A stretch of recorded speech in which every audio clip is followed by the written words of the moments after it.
Alright folks, some of you may have seen some of my Skyrim content before, but even if you haven't, I'm here to tell you gotta try this Wildlander mod list. First of all, yes, it is only available on PC and you get it by using the Wobberjack software. I'm not going to show you how to install it today, we're just going to talk about 10 starter tips to help you get started and not die. First thing you need to know if you didn't, it's a total overhaul to pretty much everything, from basic mechanics to combat, perks, alchemy and cooking, so we're going to cover some of that in this today. You basically need to treat Skyrim like a much more dangerous place because it is, as well as being a lot more immersive and realistic.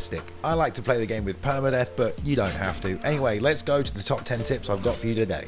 Number 10, character creation. In Wildlander, it is very important to play to your race. No orc wizards, no high elf warriors, you'll just be shooting yourself in the foot pretty much. Any skill in Wildlander starts at 0 unless you have a racial proficiency in it or you choose it as one of your starting skills. Not only that, but stamina, magicka and health values will be adjusted greatly based on your starting race as well as regen values. So try casting a spell as an orc when you start with like 70 magicka and just terrible regen. You will be crying your way to level 20, I promise. If you want to use heavy armor and big weapons, go a Nord, an orc or an Imperial. If you want to cast magic, go Breton, Dark Elf or High Elf. Some races like Imperials, Red Guards, Bretons provide a little bit of cross-class play, but if you're just getting started, keep it basic, stick to your basic classes. Number 9, starter perks. Choosing starting perks is very important in Wildlander, and there's a new system for it as well. When you create a character, you'll be given the option to pick from an existing class or create your own. This essentially means you'll get to tag 6 skills to receive the first perk from. This is very important. In Wildlander, without a perk in something, you basically can't use it. Think of yourself as someone who's never left home before. With a perk in something, you have a basic level of understanding. I'll get onto that more in a second. But essentially, these 6 perks will determine your character's early game experience. You will definitely want to consider picking up a crafting skill to help you make money and gain safe leveling experience early on, as well as a basic combat skill. Any perk points you put into schools of magic will let you pick from a couple of early starting spells, otherwise you'll start with 0 magic spells known to your character. 0. Choose wisely and take my advice, take your crafting and survival skills first, but let's take a deeper look at the perk tree now. Number 8, the perk tree.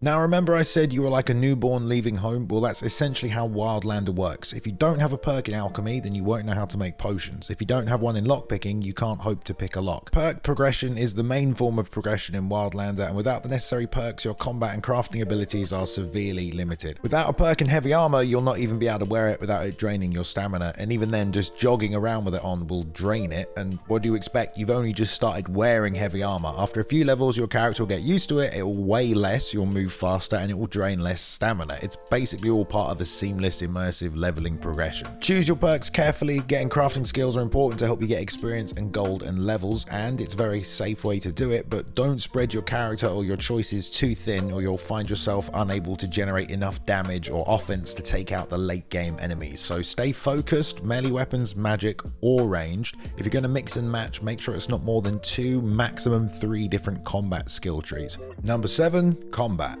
There's a lot to learn about combat in Wildlander, and if you've never played it, you're pretty much going to have to learn on the job, much like your character. Forget what you know about regular Skyrim melee combat, this is a different game. Stamina is 100% the most important thing to pay attention to in Wildlander. If you have no stamina, you are dead. You will not be able to move, retreat, block, or swing back. You can even be disarmed. You will do less damage, and you will take more damage. You are dead without stamina. Every step you take, block you make, and swing you miss pretty much counts. Play slow, walk, don't run, time your attacks, make your enemies miss, and give it back to them. Swords work well against light armor, maces and hammers against heavy, axes are in the middle. Each fight becomes a tactical battle, and it's honestly the best combat you can get in Skyrim, in my opinion. I mean, you will have to get used to it if you've never tried it, but play slow and deliberate, and you will be fine. Oh, and don't go fighting bandits level 1.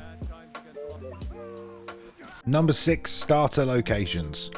So where to start questing? Well, I actually recommend that you don't quest at first. Just stay around Riverwood and Falkreath, kill some wolves, mud crabs, and do what you can to avoid fighting anything bigger. Either that or just grab some alchemy ingredients and start grinding. The map is divided into level zones essentially. After Falkreath you can head to Whiterun and start to work on some of the bandit camps around the area, then maybe up into Eastmarch, so that's not too bad either. Each area pretty much has its own challenges. Morthal has some great alchemy ingredients that can help early, but it's pretty dangerous. The further north you go, the more deadly and the more cold everything is. If you're playing Dead is Dead or Permadeath, I wouldn't venture north of Whiterun until past level 12, level 15, and also you should avoid dungeons unless you want to make a new character. Number 5, enemies to be aware of.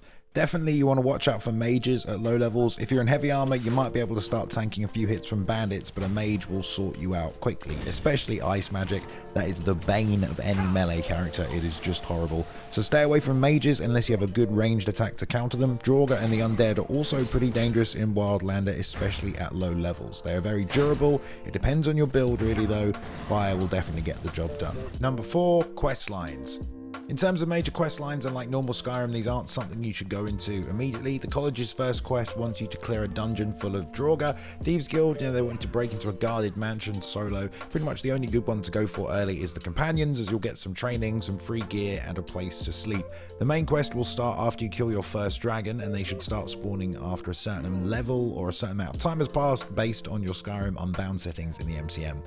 Stick to being an adventurer until about level 10 or 15 is probably your best bet if you want to stay alive. Number 3, combat styles.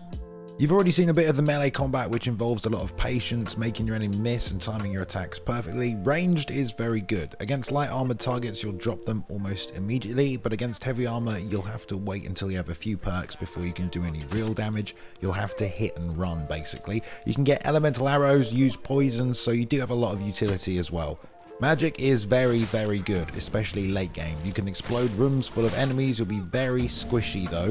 1 or 2 hits and you're dead, and you'll spend most of the early game trying to dodge every arrow, as just one will pretty much take you out.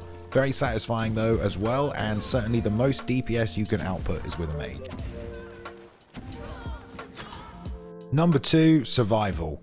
One thing that you definitely need to pay attention to is what you're eating and how cold it is. In Wildlander, food is almost essential, not just to keep you alive, but because there are so many buffs that can help you with stamina regen, magicka regen, or just a health boost. So you should definitely always have a stamina buff active while you're traveling around, and carry a few extra stews with you at all times. You'll also need to be careful going anywhere cold. The cold weather will slow you down, make it harder to do pretty much everything, make you lose more stamina, and whatever you do, don't get wet or you'll be dead before you know it. You can build fires, find them in the world, or try and find shelter when you're in the cold. If you're in the north and you're going anywhere on foot for long distance, make sure you take firewood so you can build a fire.